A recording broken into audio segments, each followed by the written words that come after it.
Bonjour, bienvenue dans ce nouvel épisode Information, message, signal, données, secrets. Aujourd'hui, un épisode un peu particulier, nous allons traiter du droit pénal français, du droit pénal autour du numérique. Tous ces termes barbares que vous voyez, vous êtes parfois sans doute perdus, les communications électroniques, les systèmes d'information, les bases de données, les blockchains, les cyberattaques. Eh bien, pour vous rendre toutes ces notions compréhensibles, il faut partir de la base. Il faut partir de cette notion d'information, de message, de signal, de données, avec un peu de perspective historique, un peu de compréhension technique, un peu de droit. Aujourd'hui, l'épisode sera plus juridique, mais n'intéressera pas que les juristes, je vous le promets.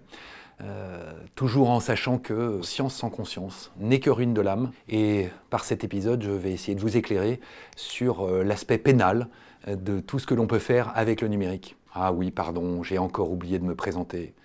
Je suis Supera, je suis avocat chez Constellation.lo. Nous sommes un cabinet d'avocats où nous traitons des problématiques du numérique pour les professionnels du numérique ou les entreprises qui ont besoin de se faire accompagner sur leurs problématiques métiers autour du numérique. Pour vous aider à comprendre l'ensemble de ces problématiques, eh bien, j'ai choisi de vous illustrer mes propos en bande dessinée. Pour vous aider encore mieux à comprendre ces sujets parfois difficiles d'approche, eh bien, vous trouverez dans les différentes slides qui illustrent cette vidéo des pictogrammes qui vous permettront, j'espère, de vous y retrouver. Voilà, la problématique est toujours la même, vous allez le voir, peut-être si vous avez vu de précédents épisodes, eh bien les problèmes d'hier sont les mêmes que ceux que l'on rencontre aujourd'hui quand il s'agit de traiter de l'information, de la mettre dans un message, pour transporter ce message, le conserver son caractère secret. Eh bien aujourd'hui, nous allons commencer par un petit rappel de droit assez rapide. Bienvenue dans l'univers remarquable des 5 terres. Alors juste une explication un peu basique, le droit pénal, la responsabilité pénale, la responsabilité civile, comment ça marche? Eh bien, lorsque vous faites une procédure judiciaire civile ou commerciale, vous allez essayer d'obtenir l'indemnisation d'un préjudice qui vous est causé par une faute civile ou contractuelle. Vous allez chercher à réparer un dommage. Le droit pénal, eh bien, c'est la sanction d'une interdiction, c'est une punition qui passera par de la prison et ou une amende pécuniaire. Et pour illustrer ces propos, je vous souhaite la bienvenue dans l'univers assez effrayant de Odin.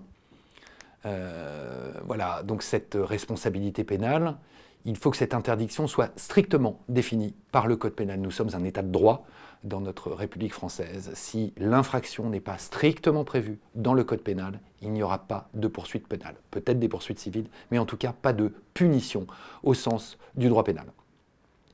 Le principe, si vous êtes salarié aujourd'hui, c'est que votre employeur est responsable pénalement des infractions que vous auriez pu commettre à l'occasion de vos fonctions de salarié. Voilà, c'est important. C'est ce qu'on appelle la commission pour le compte de par les organes ou représentants. Les représentants sont les représentants légaux. Les organes, eh bien, ce sont les salariés qui, dans le cadre de leur mission, de leur contrat de travail, pourraient être amenés à accomplir, volontairement ou pas, des délits pénaux. Avec une exception sur laquelle j'insisterai pas dans le code pénal, je vous laisserai lire, il faut que la faute soit d'une particulière gravité ou soit manifeste ou qu'il y avait un risque d'une particulière gravité que le salarié ne pouvait pas ignorer. Dans ce cas-là, le salarié peut être personnellement responsable pénalement des délits ou des crimes qu'il commettrait à l'occasion de ses fonctions de salarié. Je n'insiste pas. Deux volets dans cette approche du droit pénal du numérique. Le premier volet va être l'ensemble des délits qu'on peut commettre à l'occasion d'une mauvaise utilisation d'un logiciel ou d'une base de données. Vous allez voir, je serai assez rapide juste pour vous rappeler les grandes notions. Pour la partie illustrant tout ce qui va être le droit du logiciel, je vous souhaite la bienvenue dans l'univers du crépuscule des dieux. Dans cet univers du crépuscule des dieux que vous rappelle Loki, voilà, que vous avez sur cette slide environné de flammes, eh bien, la contrefaçon logicielle est un délit pénal qui vous fait encourir jusqu'à 3 ans de prison et 300 000 € d'amende, c'est quand même assez lourd. C'est le même article du Code de la propriété intellectuelle aujourd'hui qui permet également de sanctionner le fait de télécharger de manière illégale, sans respect des droits d'auteur, l'ensemble des contenus que vous et moi pouvons trouver et que bien sûr, ni vous ni moi ne téléchargeons, que ce soit de la bande dessinée, de la musique, du film, des jeux vidéo. Et bien voilà, vous êtes sanctionnable à hauteur de 3 ans de prison et de 300 000 € d'amende, si vous vous faites prendre, bien sûr. Alors la contrefaçon en matière de logiciel, c'est un concept qui n'est pas évident à comprendre. En fait, si vous reproduisez les codes sources d'un précédent logiciel sans demander l'autorisation de l'auteur, vous êtes contrefacteur en termes de logiciel et vous encourez potentiellement cette peine de 3 ans de prison et de 300 000 € d'amende. Car la contrefaçon en matière de logiciel, comment ça marche? Eh bien, on va aller regarder les codes sources du logiciel, la manière dont le logiciel a été écrit par des humains, entre guillemets, et on va analyser le logiciel original et le logiciel contrefaisant. Eh bien, la contrefaçon va s'apprécier par le nombre de ressemblances et non pas par les différences entre les œuvres. S'il y a trop de ressemblances, ce sera une copie, une contrefaçon, au sens de la loi pénale. Voilà, en matière de logiciel, je vous ai mis un exemple d'une jurisprudence de 1999, vous voyez, ça a 20 ans. Allez lire les critères, en fait, c'était quoi? Des codes sources qui avaient été recopiés, y compris les fautes d'orthographe, la manière dont les codes sources étaient articulés. Bref, c'était manifestement une contrefaçon, une recopie des codes sources. Là, c'était une contrefaçon et vous pouvez aller au pénal. Je voulais évoquer dans un précédent épisode, le droit pénal du numérique, c'est aussi l'atteinte au droit du producteur du contenu d'une base de données. Et vous allez voir, voilà, juste cette synthèse, vous êtes le producteur du contenu d'une base de données, vous pouvez prouver vos investissements substantiels, matériels, humains ou financiers. Eh bien, vous pouvez interdire le droit d'extraction sur le contenu de votre base de données. Celui qui ne respecterait pas votre droit sui generis sur le contenu de votre base de données, cette personne encourt de manière pénale, sa punition peut aller jusqu'à 3 ans d'emprisonnement et 300 000 € d'amende. Vous voyez que en logiciel, base de données, le tarif pénal, entre guillemets, est le même. Une troisième incrimination pénale qui est beaucoup plus intéressante, là, vous voyez, enfin du sang, pense ce soldat de la Grande Armée de Napoléon, vers 1809-1810, la loi Godefroy. La loi Godefroy, aujourd'hui, réprime ce qu'on appelle les atteintes à un système de traitement automatisé de données. Donc, par la loi Godefroy, la loi permet de réprimer pénalement, de punir toute personne qui viendrait accéder ou se maintenir frauduleusement dans un système de traitement automatisé de données. Voilà le terme légal, système de traitement automatisé de données. C'est un système d'information. Vous rentrez dans un matériel, un logiciel, où vous utilisez les datas qui sont traitées dans un matériel ou dans un logiciel informatique, un matériel informatique et un logiciel. Logiciel informatique, c'est quand même un pléonasme. Voilà, vous avez l'ensemble des sanctions, vous regardez le tarif, accéder, se maintenir frauduleusement dans un stade, dans un système de traitement automatisé de données, 2 ans de prison, 60 000 € d'amende. Modifier le fonctionnement ou modifier les données, par exemple un cryptolocker, donc ces logiciels qui vont chiffrer le fonctionnement d'un ordinateur, eh bien vous encourez 3 ans de prison à 100 000 € d'amende. Vous faussez le fonctionnement d'un système de traitement automatisé de données pour des buts commerciaux, des buts politiques, des buts d'espionnage, eh bien vous encourez jusqu'à 3 ans de prison, 150 000 € d'amende. Vous voyez la liste des délits du moment que vous le faites de manière frauduleuse, c'est-à-dire en violation des droits de celui qui détient, qui possède, qui entretient, qui opère un système d'information, eh bien vous encourez des sanctions pénales qui peuvent être assez lourdes. Pour vous rendre le propos très clair, qu'est-ce que c'est qu'un système de traitement automatisé de données, au sens de la loi? Comment c'est appliqué par les tribunaux? Voilà, en une seule slide, un système informatique d'enregistrement et de traitement de fichiers, un ordinateur pour le dire en clair, avec ses logiciels, c'est un système de traitement automatisé de données. C'est une jurisprudence de 2005. Une base de données qui n'est accessible que par un système de logging password, les personnes autorisées, eh bien c'est une atteinte à un système de traitement automatisé de données. Un site web, vous opérez votre site web à vous, celui de votre entreprise. Un site web en lui-même constitue un système de traitement automatisé de données. Une messagerie électronique, une messagerie instantanée, un logiciel d'email, eh bien vous opérez un système de traitement automatisé de données. Vous voyez, la jurisprudence est de 2018. Ça n'est pas vieux, c'est une jurisprudence qui s'applique. Retenez en synthèse, système de traitement automatisé de données, c'est un système d'information matériel, plus logiciel, plus données. Vous touchez à l'un, à deux ou à trois de ces composants, eh bien vous risquez de commettre une atteinte à un système de traitement automatisé de données qui peut vous faire encourir une punition grave. Ça, c'était la première partie plus classique, assez classique du droit du numérique, du droit pénal du numérique.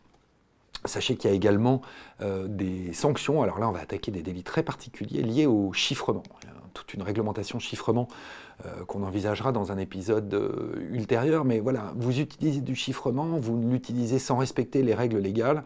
Non, vous n'allez pas mourir, contrairement à ce que dit ce personnage dans cette bande dessinée. Le régulateur, qui me servira à illustrer tous mes propos sur le droit du chiffrement et les techniques de chiffrement, parce qu'il faut comprendre comment ça marche. Eh bien, si vous utilisez un moyen de chiffrement sans le déclarer à l'État, si vous fournissez sans déclaration préalable, vous encourez, professionnel ou particulier, jusqu'à 1 an de prison et 15 000 € d'amende. Et si vous vendez ou vous louez un moyen de cryptologie, oui, c'est le chiffrement, dans les termes techniques, on appelle ça un moyen de cryptologie. Et si vous voulez même qu'on raffine, on parlera de cryptanalyse ou de cryptographie. Nous ne rentrons pas aujourd'hui dans ce débat. Vous voyez, le tarif pénal, la sanction pénale peut aller jusqu'à 2 ans de prison et 30 000 € d'amende. Donc quand on fait du chiffrement, on regarde un peu comment ça marche, on se renseigne auprès de professionnels. Vous voulez en savoir plus, j'ai une présentation extrêmement détaillée avec la législation, la responsabilité et toute la jurisprudence sur le droit du chiffrement, ce que l'on peut faire ou ne pas faire. ledieu-avocat.fr, vous n'hésitez pas à vous y référer. Ce qui est assez marrant, quand on veut bien aller lire le code pénal, tout ça sont des délits dans le code pénal, eh bien vous pourriez découvrir avec stupéfaction que si vous commettez un crime ou un délit et que vous utilisez un moyen de chiffrement pour commettre ce crime et ce délit, eh bien les peines de prison et d'amende sont doublées. Dans la majorité des cas, voilà, vous êtes... si une peine pour le délit ou le crime que vous commettez est de 30 ans de réclusion criminelle, vous pouvez risquer, parce que vous avez utilisé un moyen de chiffrement, vous pouvez risquer la réclusion criminelle à perpétuité. En fait, pour comprendre comment marche l'article 132-79 du Code pénal, que je vous invite à lire, c'est délicieux comme lecture, eh bien vous verrez, vous utilisez un moyen de chiffrement pour commettre un délit ou un crime, vous risquez de doubler la peine que le tribunal ou la cour d'assises, la peine à laquelle le tribunal ou la cour d'assises peut vous condamner. Voilà, vous avez également des dispositions spéciales pour permettre aux services judiciaires, là on est en service d'enquête, on n'est plus sur les services de renseignement, de manière judiciaire, il y a un délit particulier si vous refusez de remettre les conventions secrètes de déchiffrement, c'est-à-dire vos clés, votre code qui vous permet de chiffrer l'accès à votre téléphone, que votre code soit une empreinte digitale. Si vous refusez de mettre votre doigt sur votre téléphone pour en permettre l'accès aux autorités judiciaires, donc dans le cadre d'une enquête, ou votre code, quel qu'il soit, sur votre wallet Bitcoin, par exemple, eh bien, vous encourez une peine très particulière qui peut aller jusqu'à 5 ans de prison et 450 000 € d'amende. Vous voyez, ça rigole plus du tout. Là, on est dans le cadre d'une enquête judiciaire, donc les tarifs en général pénals sont très élevés. Avec une jurisprudence que je vous passe, une jurisprudence récente du 30 mars 2018, où le Conseil constitutionnel, qui a été saisi de l'affaire, a quand même posé un certain nombre de critères qui permettent de dire que oui, vous pouvez être condamné par un tribunal si vous refusez de donner vos clés de déchiffrement dans un cadre légal extrêmement précis. Sorti de ce cadre, la loi ne vous sera pas applicable et vous n'encourrez pas de délit. Je vous invite à aller lire très en détail ma slide sur l'arrêt du Conseil constitutionnel du 30 mars 2018. Dernier volet de cette approche du droit pénal du numérique, la loi renseignement et les sanctions pénales. Nous avons vu dans un précédent épisode ce que c'était que les services, ce que sont les services spécialisés de renseignement, la loi renseignement, comment ça marche. Et bien évidemment, pour que les services de renseignement puissent aller déchiffrer les messages chiffrés qu'ils auraient interceptés, eh bien, vous avez une incrimination pénale. C'est encore du droit spécial du chiffrement au profit des services spécialisés de renseignement. Eh bien, les services de renseignement peuvent vous faire condamner à 2 ans de prison et 150 000 € d'amende si vous détenez les clés de chiffrement ou de déchiffrement et que vous refusez de les transmettre sur une réquisition des services spécialisés de renseignement. Vous encourez donc une peine qui est quand même assez lourde. Je vous laisse aller voir le détail dans le Code de la sécurité intérieure. Voilà, là c'était une première partie de cette étude sur le droit pénal un peu général du numérique. Là je vous propose un petit parcours qui est beaucoup moins connu et nous allons rejoindre la notion des intérêts fondamentaux de la nation. Et là vous allez voir les délits liés autour de la notion d'information, de message, de support et de données. Et je vous souhaite la bienvenue dans l'univers magnifique des souvenirs de la Grande Armée. Et je vous propose une petite promenade dans cette notion des atteintes aux intérêts fondamentaux de la nation. Qu'est-ce que ça veut dire, les atteintes aux intérêts fondamentaux de la nation? Alors, dans un précédent épisode, on avait vu ça côté service de renseignement. Là, on est sur une autre incrimination pénale. On est sur les articles 410-1 et suivants du Code pénal. Voilà. Qu'est-ce qu'on entend par les intérêts fondamentaux de la nation? Eh bien, vous voyez, de manière très large, c'est des critères qui se rejoignent: l'indépendance, l'intégrité du territoire national, sa sécurité, la forme républicaine de ses institutions, la protection de l'équilibre de son milieu naturel, du milieu naturel de la France, de son environnement, et les éléments essentiels du potentiel scientifique et économique, le patrimoine culturel de la France. Eh bien, une atteinte à l'un de ces éléments peut constituer une atteinte aux intérêts fondamentaux de la nation française. Et vous allez voir, voilà, je vous ai proposé un petit comparatif entre la notion d'intérêts fondamentaux de la nation, il faut vraiment être juriste pour s'intéresser à ça, côté service de renseignement, et vous voyez que les incriminations sont à peu près les mêmes, et vous avez sur fond noir les éléments très distinctifs entre la notion de droit pénal, information, espionnage, qu'on va étudier dans un moment, et la partie qu'on a déjà vue sur les services spécialisés de renseignement. Vous voyez, ça se recoupe. Les services de renseignement, eux, vont s'occuper de terrorisme et de délinquance, là où cette notion des atteintes fondamentaux de la nation, plus générale, dans un contexte presque de guerre, on va essayer de s'intéresser à la sauvegarde de la population en France et à l'étranger, et donc à l'équilibre de son milieu naturel et de son environnement. Bref, voilà. Pour comprendre comment ça marche, cet aspect du droit pénal qui est rarement enseigné et qui est très, très rarement lu, 4 chapitres sur cette notion des atteintes aux intérêts fondamentaux. On n'en verra qu'un. Aujourd'hui, c'est cette notion de trahison et d'espionnage, car contrairement à ce que vous pourriez penser, il y a de la jurisprudence récente, des décisions de justice qui viennent de tomber. Cette semaine, nous enregistrons cette vidéo. Je vais vous proposer un petit parcours autour de la notion de trahison et d'espionnage, et vous allez voir comment la notion d'information, de documents, de messages, de données sont traitées dans cet aspect de droit pénal. Voilà, dans un prochain épisode, on verra de manière particulière le secret de la défense nationale, qui fait partie aussi des atteintes aux intérêts fondamentaux de la nation. Gardons ça à part, c'est particulier. Voilà, dans cette notion de trahison et d'espionnage, ça sent bon le film d'espionnage, il ne manque plus que James Bond et OSS 117. Voilà, vous avez 4 chapitres qu'on va essayer de parcourir un peu rapidement. Vous voyez, cette notion, ce sont vraiment les 4 chapitres du Code pénal, des intelligences avec une puissance étrangère. Qu'est-ce que ça veut dire? De la livraison d'informations. Vous voyez, cette notion d'information, ça aurait pu être des renseignements. Voilà, là on va utiliser dans le Code pénal cette notion d'information à une puissance étrangère, ça fait un peu peur. Le sabotage, vous allez voir combien le droit des assurances aujourd'hui essaie de se servir de cette notion de sabotage. Et enfin, la fourniture de fausses informations. Là, on est vraiment dans l'intoxication pure et dure. Je fournis de fausses informations pour faire croire. Voilà, je vous propose ce petit parcours autour de ces 4 notions, avec cette notion centrale. Quand est-ce qu'on fait une trahison en droit français? Quand est-ce qu'on fait de l'espionnage? Eh bien, on trahit lorsqu'on est un Français ou un militaire français et qu'on va donner des informations, des renseignements à l'ennemi ou à une puissance étrangère. L'ennemi, ce sera en temps de guerre, la puissance étrangère, on va être probablement encore en temps de paix. Et l'espionnage, c'est le contraire, c'est quand une puissance ennemie va venir chercher des informations ou des renseignements à propos d'une entreprise française, de l'armée française, du gouvernement français. Voilà, trahison, espionnage, ça dépend du camp que vous allez défendre.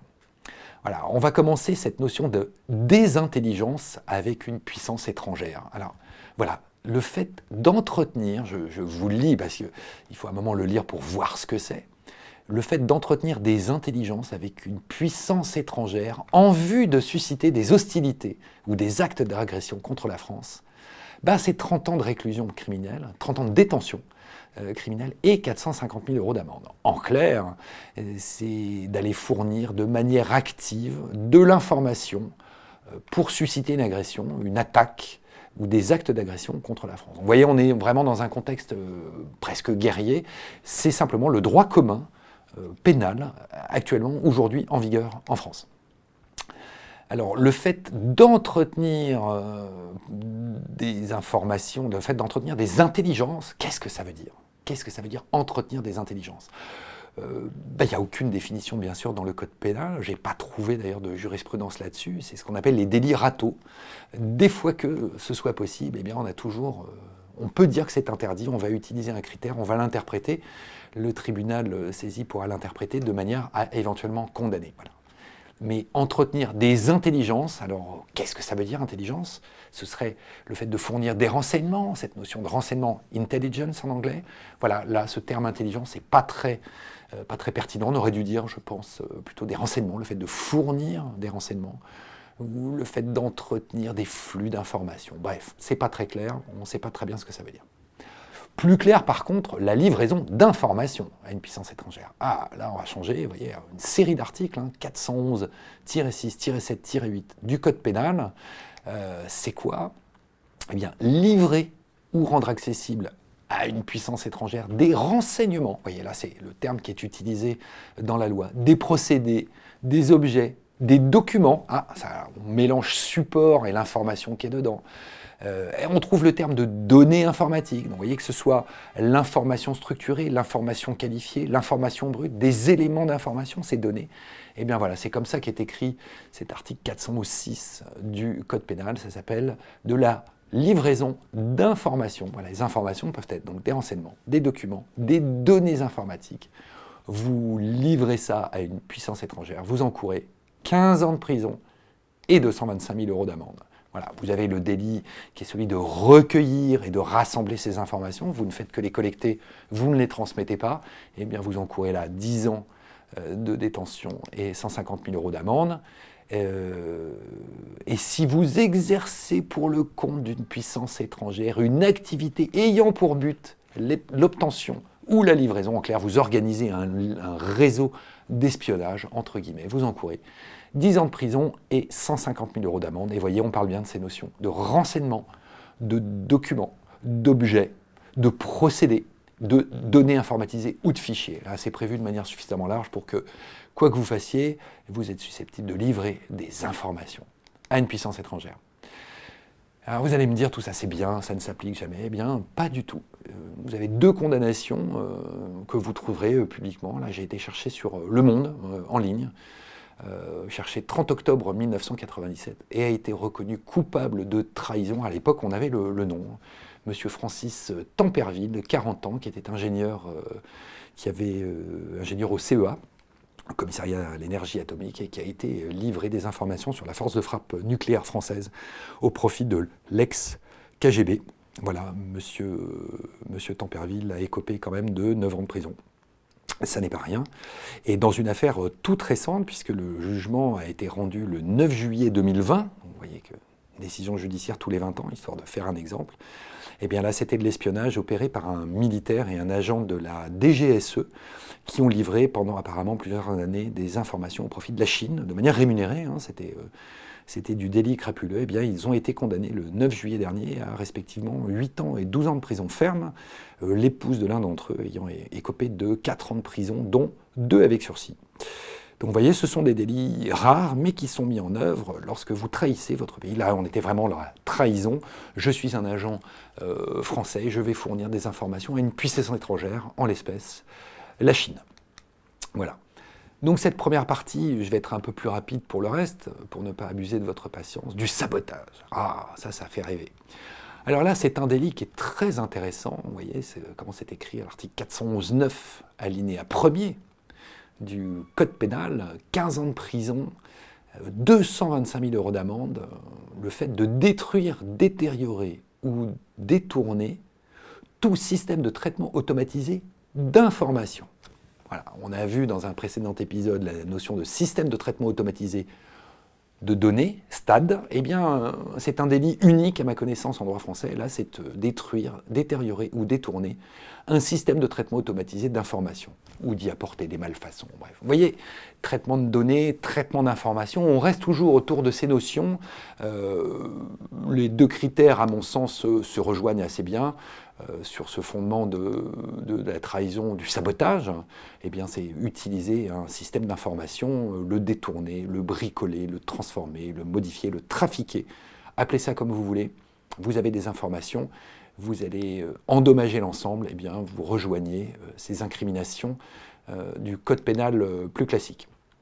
Et là, ce qui est très intéressant, c'est de voir comment les tribunaux utilisent cette notion de sabotage. Et bien, très curieusement, c'est le droit des assurances qui a généré du contentieux, et vous voyez qu'il n'est pas très ancien, 2010 pour une cour d'appel de Toulouse, 2012 pour un tribunal de grande instance de Paris. Eh bien, les plaideurs disent, voilà, mon usine a été attaquée, mon matériel a été endommagé. Comme les polices d'assurance souvent excluent la notion de vandalisme ou de vol avec effraction, eh bien, les entreprises vont plaider que c'est du sabotage. Donc, la compagnie d'assurance doit payer. Eh bien, les tribunaux sont assez constants en l'espèce. Non. L'interprétation de ce texte, donc de sabotage, au sens de la défense nationale quand même un peu, et de la protection des intérêts fondamentaux de la nation, les tribunaux l'ont dit, sabotage, le vandalisme n'est pas du sabotage. Le sabotage, c'est un attentat, c'est un acte délibéré qui est beaucoup plus grave. Donc à ce moment-là, la compagnie d'assurance va refuser de payer. De la même manière, un vol avec effraction, ça n'est pas un sabotage. Donc la compagnie d'assurance refusera de prendre en charge les conséquences pécuniaires de ce vol avec effraction qui ne sera pas un sabotage au sens de l'article 411.9 du Code pénal. Donc vous voyez, ces notions seront utilisées, parfois détournées, rarement avec succès, mais ça arrive. Dernière incrimination pénale de notre épisode d'aujourd'hui, toujours de la trahison et de l'espionnage. James Bond est toujours derrière moi, et OSS 117 aussi, de la fourniture de fausses informations. Là, ça se comprend assez bien. Vous lisez juste ce texte de l'article 411.10 du Code pénal. Le fait de fournir, en vue de servir les intérêts d'une puissance étrangère, aux autorités civiles ou militaires, vous voyez, donc ce n'est pas simplement un délit militaire en temps de guerre, des informations fausses ou de nature à induire en erreur nos décideurs, civils ou militaires, eh bien vous transmettez volontairement des fausses informations, vous intoxiquez, vous faites croire que volontairement, en étant au service d'une puissance étrangère, vous risquez 7 ans de prison et jusqu'à 100 000 € d'amende. Voilà. Beaucoup de délits, peut-être beaucoup de nouveautés. Ces informations vous ont épuisé, moi aussi. Je vous remercie de votre attention. On va s'arrêter aujourd'hui, on va s'arrêter là pour cet épisode sur le droit pénal général et le droit pénal spécial du numérique et de l'information. J'aurai le plaisir de vous retrouver pour un prochain épisode au titre mystérieux autour de la notion de secret. À bientôt!